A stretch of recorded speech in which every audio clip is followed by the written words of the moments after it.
कि जो राम वनवासी थे, जिस राम ने केवट को गले लगाया, जिस राम ने सबरी के जूठे बेर को खाया, उस पे लिखे ग्रंथ को आप कहते हैं कि नफरत फैलाने वाला ग्रंथ। इस सामाजिक समरसता के सबसे बड़े हस्ताक्षर श्री राम ही हैं, उससे बड़ा हस्ताक्षर कोई है ही नहीं। ये शिक्षा मंत्री जब इनके साथ जुड़ता है तो मुझे बड़ा खराब लगता है। अब इनको अशिक्षा मंत्री, अज्ञानी मंत्री का दर्जा दे ही दिया जाना। तो राम के पथ पर चलकर ही राष्ट्रीय एकता और सामाजिक एकता की कल्पना की जा सकती है कि जही के जही पर सत्य स्नेहु, सो तही मिले न कछु संदेहु। जो सत्य है वो सत्य रहेगा ही, आपके लाख कुतर्क, आपके लाख जिद से वो गलत साबित नहीं हो सकता है शिक्षा मंत्री। हनुमान जी ने भी कहा था कि सुनी प्रभु वचन हरस हनुमाना, शरणागत बख्शल भगवान। और राम ने हमें सिखाया है कि किसी से भेदभाव नहीं करना चाहिए, किसी से बैर नहीं करना चाहिए,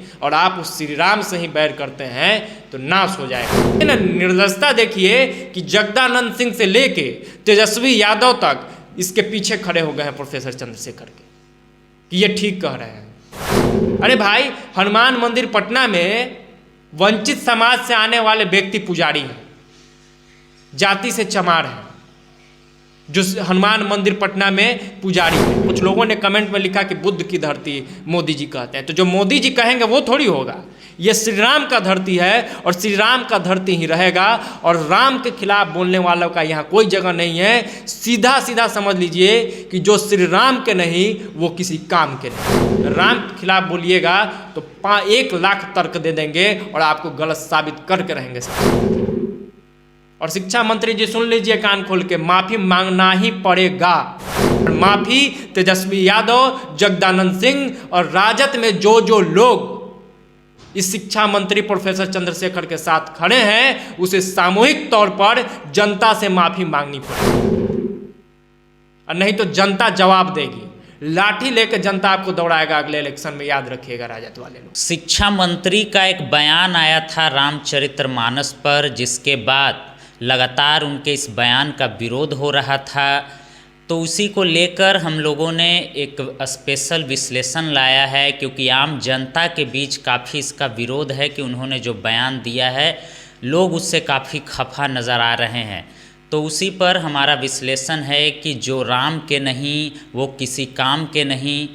तो हमारे साथ हमारे सहयोगी आदर्श हैं। आदर्श, शिक्षा मंत्री अभी तक ना माफ़ी मांग पाए हैं, ना ही उन पर कोई कार्रवाई हो पाई है। देखिए, सबसे पहले तो जब राम का सवाल आया है तो एक भजन के कुछ लाइन से इसका हम शुरुआत करना चाहेंगे कि श्री रामचंद्र कृपालु भजमन, भवन भय भर दारुणम, नवकुंज लोचन कंज मुख, करकंज कद पद कंजारुणम। तो सबसे पहले जय श्री राम।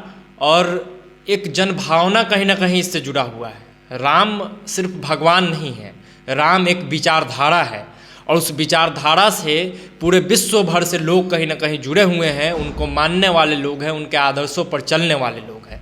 और वैसे श्री राम पर, राम के ही धरती पर यानी भारत में उनका विरोध हुआ है। उन पर एक ग्रंथ है रामचरितमानस, उसको नफरत फैलाने वाला ग्रंथ कहा गया है।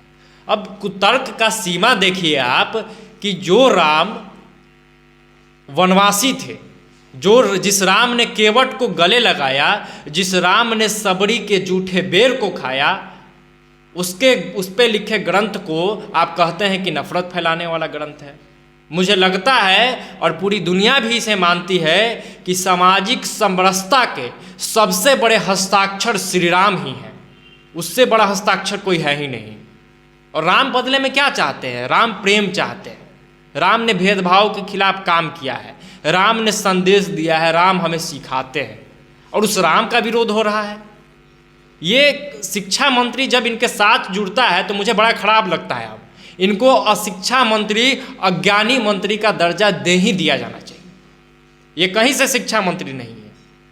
और हठ देखिए, ये कितना इनके अंदर हठ है, कितना बड़ा जिद है कि लगातार अपने बयान पर अड़े हुए हैं और अपने कुतर्क को कहीं ना कहीं सही साबित करने में लगे हुए हैं कि हमने जो कहा वो ठीक कहा। संदर्भ मैंने पिछले विश्लेषण में भी हम लोगों ने चर्चा किया था कि हर एक बात का एक संदर्भ होता है। कौन सी बात, कौन सी चौपाई, कौन से संदर्भ में कहा गया था, इसका बिना जिक्र किए हुए आप किसी चीज़ को जस्टिफाई, किसी चीज़ को गलत कैसे साबित कर सकते हैं? ये तो फिर जिद हो गया ना भाई। बच्चों की तरह शिक्षा मंत्री जिद कर रहे हैं और उस पर अड़े हुए हैं कि हम ही सही हैं, राम गलत है, रामचरितमानस गलत है और प्रोफेसर चंद्रशेखर सही है। इतने बड़े हो गए हैं। समझिए आप कि सामाजिक एकता की बात होती है, राष्ट्रीय एकता की बात होती है, तो राम के पथ पर चलकर ही राष्ट्रीय एकता और सामाजिक एकता की कल्पना की जा सकती है। उन्होंने वो आदर्श स्थापित किया है। कुछ मैंने इसमें लिख के रखा है चौपाई को, जो चौपाई शिक्षा मंत्री को समर्पित करना चाहेंगे और वो सीखे इस चौपाई से, उनको सीखना होगा। शिक्षा मंत्री के कुतर्क पर हम ये कहना चाहेंगे कि लगातार वो जो अपने अड़े हुए हैं अपने झूठे जिद पर, तो सच को छुपाया नहीं जा सकता है। जो सच है वो सामने आता ही है। उसमें यह है कि जही के जही पर सत्य स्नेहु, सो तही मिले न कछु संदेहु। जो सत्य है वो सत्य रहेगा ही। आपके लाख कुतर्क, आपके लाख जिद से वो गलत साबित नहीं हो सकता है। शिक्षा मंत्री जी, आप कितना भी कह दे कि रामचरितमानस नफरत फैलाने वाला ग्रंथ है, कोई मानने को तैयार नहीं होगा कि वो नफरत फैलाने वाला ग्रंथ है। आपको पढ़ना पड़ेगा रामचरितमानस, आपको पढ़ना पड़ेगा फिर से सुंदरकांड, आपको पढ़ना पड़ेगा फिर से रामायण। आप गलत कहीं ना कहीं, और मैं कहता हूं कि अभी भी माफ़ी मांग लीजिए, समय है, समय रहते शिक्षा मंत्री को माफ़ी मांग लेना चाहिए। और प्रभु जो है, प्रभु श्री राम जो है वो पिता के समान है, वो माफ़ कर देंगे शिक्षा मंत्री जी। श्री राम के चरण में जो जो जाता है उसकी मनोकामना पूर्ति होती है, उसके गलतियों को माफ़ किया जाता है। हनुमान जी ने भी कहा था कि सुनी प्रभु वचन हरस हनुमाना, शरणागत बक्षल भगवाना। हनुमान जी जब श्री राम के बारे में सुनते हैं, जब उनको ध्यान में रखते हैं, तो वो सोचते हैं कि कितने मतलब भाव वाले व्यक्ति हैं श्री राम, कैसे भगवान हैं, जो जब आप उनके शरणागत होइएगा तो वो पिता के समान आपको स्वीकार कर लेते हैं। तो शिक्षा मंत्री जी अभी भी समय है, माफ़ी मांग लीजिए, नहीं तो नाश हो जाएगा, विनाश हो जाएगा, राजद पार्टी का नाश हो जाएगा, राजद से जुड़े लोगों का नाश हो जाएगा अगर यहीं आप अड़े रहे तो। और एक और उनको कहीं ना कहीं मैं चौपाई सुनाना चाहूँगा कि अगर आप माफ़ी नहीं मांगते हैं तो, और आप कहते हैं कि भेदभाव फैलाने वाला ग्रंथ है, तो उस पर एक है कि बैरू न कर काहू सन कोई, राम प्रताप विस्मिता कोई। कोई किसी का बैरी नहीं होता है। हम लोग अभी तक आपको अपना दुश्मन नहीं माने हैं। ये राम का प्रताप ही है, और राम ने हमें सिखाया है कि किसी से भेदभाव नहीं करना चाहिए, किसी से बैर नहीं करना चाहिए। और आप उस श्री राम से ही बैर करते हैं तो नाश हो जाएगा आपका। इस अज्ञानी शिक्षा मंत्री को अगर समय रहते ज्ञान नहीं आया तो नाश हो जाएगा। इनको राम से माफ़ी मांगना होगा, इनको भगवान से माफ़ी मांगना होगा, इनको राम के मानने वाले एक एक व्यक्ति से सामूहिक तौर पे माफ़ी मांगना होगा। और देखिए ना, निर्दयता देखिए कि जगदानंद सिंह से लेके तेजस्वी यादव तक इसके पीछे खड़े हो गए हैं प्रोफेसर चंद्रशेखर के, कि ये ठीक कह रहे हैं। गलत संदर्भ, गलत बातें करके कहीं ना कहीं धर्म के खिलाफ जहर उगलने का काम, और सामाजिक एकता की बात करने वाले ये लोग समाज को तोड़ने का काम कर रहे हैं। क्या हो रहा है सोशल मीडिया पर आप देख लीजिए, दो गुट आपस में लड़ रहा है, दो जाति दो धर्म आपस में लड़ रहा है। अरे भाई, हनुमान मंदिर पटना में वंचित समाज से आने वाले व्यक्ति पुजारी हैं, जाति से चमार हैं, जो हनुमान मंदिर पटना में पुजारी है।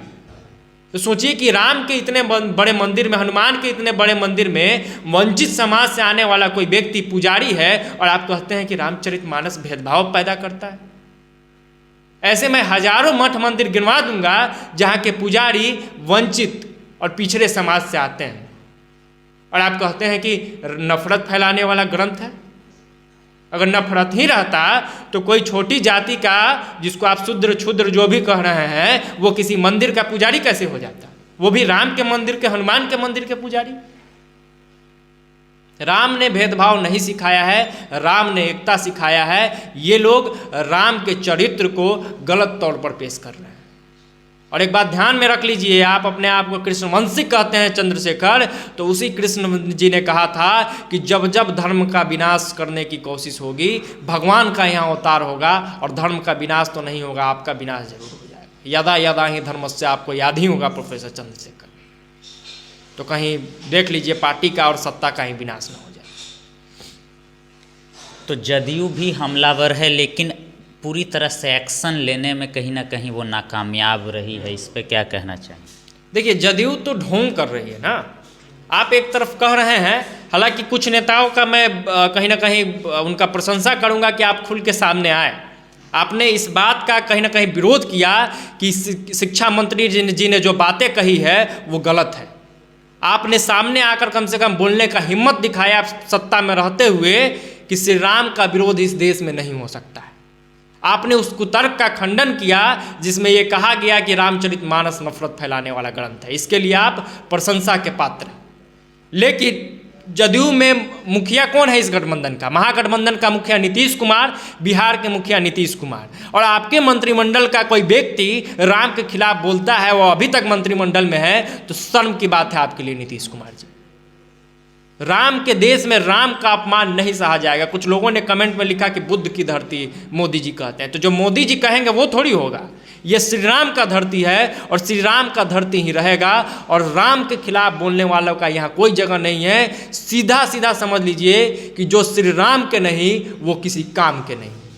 भारत आपको स्वीकार नहीं करेगा, बिहार आपको स्वीकार नहीं करेगा। रामचरितमानस, सुंदरकांड और रामायण के खिलाफ अगर बोलिएगा तो सीधे तौर पर कहता हूं, मैं रिपीट करता हूं कि जो श्री राम के नहीं वो किसी काम के नहीं। वो चाहे तेजस्वी यादव हो, लालू यादव हो, नीतीश कुमार हो, नरेंद्र मोदी हो, कोई भी हो, XYZ कोई भी हो, दुनिया का कोई व्यक्ति हो, राम के खिलाफ बोलेगा उसका जमकर विरोध होगा। पूरे ताकत, पूरे तर्क और पूरे कलम की शक्ति के साथ उसका विरोध होगा। राम को मानने वाले लोग अज्ञानी नहीं हो सकते हैं। हम उम्र में कम हो सकते हैं, हमारा ज्ञान कम हो सकता है, लेकिन हम अज्ञानी नहीं हो सकते हैं। राम के खिलाफ बोलिएगा तो 1 लाख तर्क दे देंगे और आपको गलत साबित करके रहेंगे शिक्षा मंत्री। और शिक्षा मंत्री जी सुन लीजिए कान खोल के, माफी मांगना ही पड़ेगा। राम का अपमान, रामचरितमानस का अपमान नहीं सहा जाएगा, माफी मांगना पड़ेगा। और माफी तेजस्वी यादव, जगदानंद सिंह और राजद में जो लोग इस शिक्षा मंत्री प्रोफेसर चंद्रशेखर के साथ खड़े हैं, उसे सामूहिक तौर पर जनता से माफी मांगनी पड़ेगी। और नहीं तो जनता जवाब देगी। लाठी लेकर जनता आपको दौड़ाएगा अगले इलेक्शन में, याद रखिएगा राजद वाले लोग। और जदयू का ढोंग भी नहीं चलेगा। नीतीश कुमार सुन लीजिए कि अगर आप चाहते हैं कि ये, आप अगर कहते हैं, आपकी पार्टी ये कहती है कि प्रोफेसर चंद्रशेखर ने गलती किया है, तो जल्द से जल्द इस प्रोफेसर चंद्रशेखर को कैबिनेट से बाहर का रास्ता दिखाया जाए और पुनः इसकी कभी वापसी नहीं हो। जब तक सरकार है तब तक इसको मंत्रिमंडल में शामिल नहीं किया जाए। ऐसे हट्ठी, ऐसे जिद्दी, ऐसे अधर्मी लोगों का बाहर का रास्ता इन लोगों को दिखाया जाना चाहिए। तो कुल मिला के आज का हम लोग का जो विश्लेषण था, जिसका हम लोगों ने टॉपिक रखा है कि जो श्री राम के नहीं वो किसी काम के नहीं, ये सिर्फ हमारा भावना नहीं है, ये आम जनमानस का भावना है। चूंकि जब से शिक्षा मंत्री का बयान आया है तब से बड़े स्तर पर लोग इस बात का विरोध कर रहे हैं और लोग कह रहे हैं कि जो राम के नहीं वो किसी काम के नहीं। और हमने बता दिया है कि माफी मांग लीजिए, राम माफ कर देंगे। हम लोग कोई माफ करने वाले नहीं होते। धर्म के खिलाफ जो जब इस तरीके का कहीं ना कहीं गलत तरीके से बयानबाजी और बाकी चीज़ें होंगी, उसका विरोध जारी रहेगा। हम लोग भी अपने स्तर पर विरोध करेंगे और तर्क के साथ विरोध करेंगे, कोई कुतर्क नहीं। अभी भी वो टिके हुए हैं कि ढोल गवार शूद्र पशु नारी।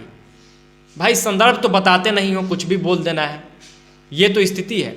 तो कुल मिला के विश्लेषण के अंत में इतना ही कहेंगे कि शिक्षा मंत्री प्रोफेसर चंद्रशेखर को माफ़ी मांगनी चाहिए। आम जनमानस की भावना को ठेस पहुंचाने, धार्मिक भावना को ठेस पहुंचाने के लिए इन पर कार्रवाई होनी चाहिए। नीतीश कुमार को चाहिए कि तत्काल प्रभाव से शिक्षा मंत्री प्रोफेसर चंद्रशेखर को बिहार कैबिनेट से बाहर का रास्ता दिखाया जाना चाहिए।